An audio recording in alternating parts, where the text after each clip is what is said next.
हाय लोगोफोर खुलुमबाय नोंथांमोन साफ्रोमखौबो आंनि YouTube चेनेलनि गोदान भिडिअ फिन खेबसेबाव गोसो गोथारै बरायनानै लाग्रोफिनबावबाय।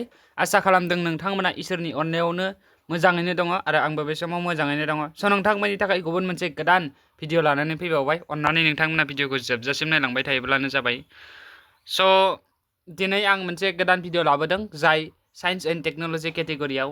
बेनो जाहैबाय आसाम HSLC रिजाल्ट 2025 खौ लानानै नोंथांमोननिसिम बिग आपडेट लानानै फैदों आं। स' नोंथांमोना गोबां प्रब्लेम्सफ्राव दं जानो हागौ। आसाम HS रिजाल्ट जाय हायार सेकेन्डारि फाइनाल एग्जामनि जि रिजाल्ट बेयो माब्ला होगोन होननानै। स' बिनि सायावनो आं मोनसे आपडेट कभार खालामनो फैदों आरो बेजों लोगोसेनो नोंथांमोनजों गुबुन मोनसे आपडेटबो होफादेरगोन जायखौ नोंथांमोना खालामथारनांगौ, जाय मोनसे गोदान नटिस ओंखारदोंमोन। स' बेनिनो नोंथांमोनजों शेयार खालामगोन जे जोंनि जि आसामनि HS रिजाल्टआ माब्ला जाथावथाव थामहिनबा माब्ला जों एक्सपेक्ट खालामनो हायो आरो जों एक्जेक्ट डेट आरो टाइमखौ जोङो बे चेनेलनि गेजेरजों नोंथांमोननो फोरमायहरगोन आरो बेवहाय मोनसे वेबसाइटनि गेजेरजोंसो बेखौ फोरमायनो नागिरदों। स' बे एक्सपेक्टेड डेटसो रियेल डेट बा बेखौ जों जेब्ला अफिसियेलि टुइटारफोराव टुइट खालामगोन बा अफिसियेल वेबसाइटआव जेब्ला फोस्रावनानै होगोन अब्ला जोङो बुंनो हागोन। स' CM अफ आसाम बिथाङा फोरमायनाय बायदिब्लाथाय एप्रिलनि लास्ट उइकआव होगोन होननानै बुंदों, नाथाय दा मोजाङै क्लियारलि बुंनो हाया जे होथारगोन होननानै। मानो होननानै बुङोब्लाथाय वेबसाइटआव फोरमायनानै होआखै। स' बेनिखायनो बे मोनसे वेबसाइट, बे वेबसाइटआव फोरमायनाय बायदिब्लाथाय जि आसाम हायार सेकेन्डारि एग्जामनि जि रिजाल्ट बेनि रिजाल्टखौ एप्रिल आरो मेनि गेजेराव एक्सपेक्ट खालामनानै दिन्थिदों। बेनो आरो बेखौनो आं फोरमायनो नागिरदोंमोन। स' नोंथांमोना जेब्ला अफिसियेल वेबसाइटफोराव जेब्ला नटिस ओंखारगोन अब्ला क्लियारलि बुंनो हागोन जोङो स' बै डेटआव होगोन होननानै। नाथाय दायो बे समाव जोङो एप्रिलनि लास्ट उइक होनब्लाबो लास्ट उइकआव होनायनि चान्सआ गोबाङैनो खम दङ। मानो होननानै बुङोब्लाथाय प्रसेसा जोब्बायब्लाबो होनायनि चान्सआ जोबोरैनो खम दङ।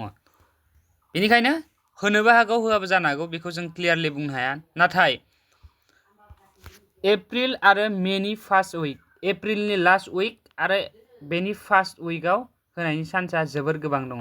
स' बेनिखायनो नोंथांमोना एक्सपेक्ट खालामना थाथ'दो। बेनिफ्राय गुबुन मोनसे आपडेटआनो जाहैबाय स' जायफ्रा देग्लाय HS एग्जाम होबाय स' बिथांमोनाथ' आन्डार ग्रेजुवेट फार्स्ट सेमिस्टाराव एडमिसन लाखानांगोन।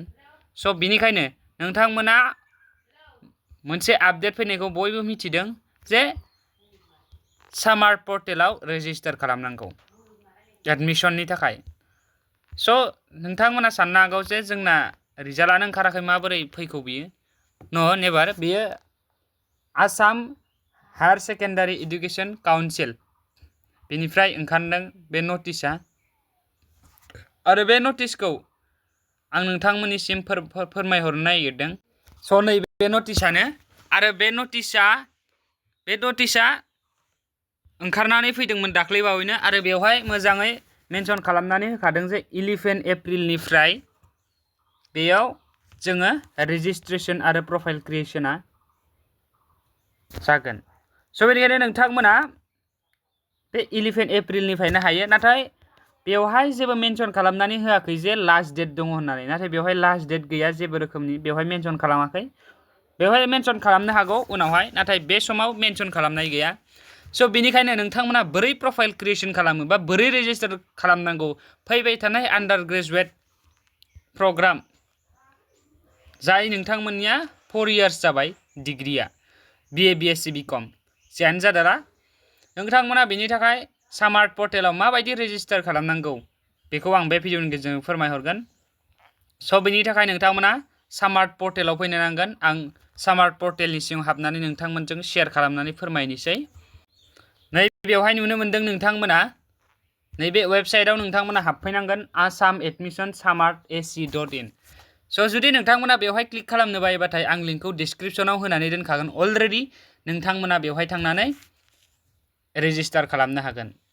स' रेजिस्टार खालामनो थाखाय नोंथांमोना मा थुनांगोन, बेवहाय जेबो रोखोमनि अपसन नुनो मोनाखै। नाथाय नोंथांमोना बेवहाय मा खालामनो नांगोन नैबे साइड कर्नारथिंजाय नुदों 3 लाइन बे 3 लाइनाव नोंथांमोना खनसे क्लिक खालामनो नांगोन स' आं बेवहाय क्लिक खालामबाय आरो बेवहाय क्लिक खालामनाय लोगो लोगोनो नै बेफोरबायदि गोबां अपसनफोर ओंखारबोबाय आरो बिनि गाहायाव नोंथांमोना ब्लु नुनो मोनदों निउ रेजिस्ट्रेशन आरो लगइन नाथाय बेवहाय लगइनथ' जानाय नङा जों गोदानसो रेजिस्टार खालामगोन नालाय जोङो निउ रेजिस्ट्रेशनाव क्लिक खालामनांगोन स' निउ रेजिस्ट्रेशनाव जेब्ला क्लिक खालामो अब्ला बेफोरबायदि निउ रेजिस्ट्रेशन खालामनायनि प्रसेसा ओंखारबोगोन आरो बेवहाय जोङो निउ रेजिस्ट्रेशन खालामनो थाखाय जों मा खालामनांगोन जों क्लास 10 क्लास 12 नि मार्कशीटआव जेरै नेम दंमोन बेजों सेम नेम नोंथांमोननि मुंखौ बेवहाय फिलआप खालामना होनांगोन एप्लिकेन्ट नेमाव बेनिफ्राय डेट अफ बार्थ नोंथांमोननि डेट अफ बार्थ जाय मार्कशीट क्लास 10 बा क्लास 12 नि मार्कशीटआथ' ओंखारथ'वाखै नाथाय क्लास 10 निजोंनो सेम जायो सेमथार जायो बेनिखायनो नोंथांमोना बै क्लास 10 नि जि डेट अफ बार्थखौ नोंथांमोना होनो नांगोन बेवहाय फिलआप खालामनानै स' बेखौ फिलआप खालामखांनायनि उनाव नोंथांमोननि मोनसे एक्टिभ जिमेल नांगोन जिमेलखौ नै बेवहाय फिलआप खालामनानै नैबेयावबो बेखौनो खनसे रि इन्टार खालामनानै नोंथांमोना जिमेलखौ फिलआप खालामफिननांगोन नाथाय गोसोआव लाखि जाय जिमेलखौ नोंथाङा बेवहाय फिलआप खालामगोन बे जिमेलखौ नोंथाङा अराय सम नांफाबाय थागोन वेबसाइटनि मोनफ्रोमबो जि आपडेटफोर नोंथांनाव बे जिमेलाव फैबाय थागोन स' बेनिखायनो नोंथांमोना बे जिमेलखौ अरायबो लाखिबाय थानो नाजा जेब्लासिम नोंथाङा डिग्री कमप्लिट जाया स' बेनिखायनो आं बेखौ फोरमायहरखाबाय बेनिफ्राय नोंथांमोना मोनसे पासवर्ड बानायनांगोन जायखौ नोंथांमोना 8 केरेक्टार्स माने मोन 8 लेटार्स बुनांगोन सोदोब आरो अनजिमा बुफादेरनांगोन जेरै नोंनि मुंखौ लिरबाय बेनिफ्राय मुं लिरनानै @ होदो ओमफ्राय 1 2 3 होदो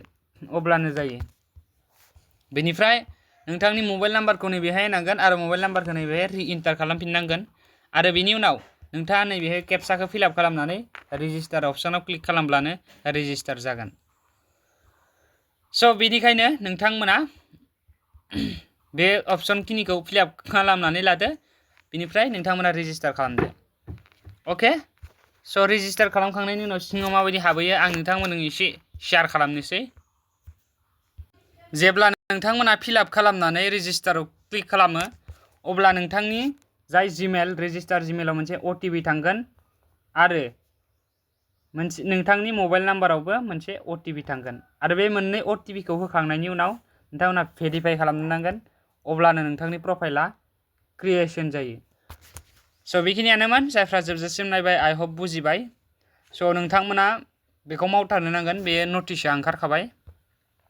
स' उनावहाय जुदि माबा मोनसे प्रब्लेम जायोब्ला बेखौ जों बुंनो हाया गावबा गावनि रेसपन्सिबिलिटिनि सायाव सोनारगोन स' बेनिखायनो नोंथांमोना प्रफाइल क्रिएशन थामहिनबा रेजिस्टार खिनिखौल' खालामनानै दोननो हागोन बे समाव स' आइ होप जायफ्रा बुजिबाय खालामनानै लादो गावबा गावनि फनावनो स' थेंक इउ भेरि माच फर वाचिं लाभ इउ अल नेक्स्ट भिडिअ थाबैनो लोगो मोनगोन बाय बाय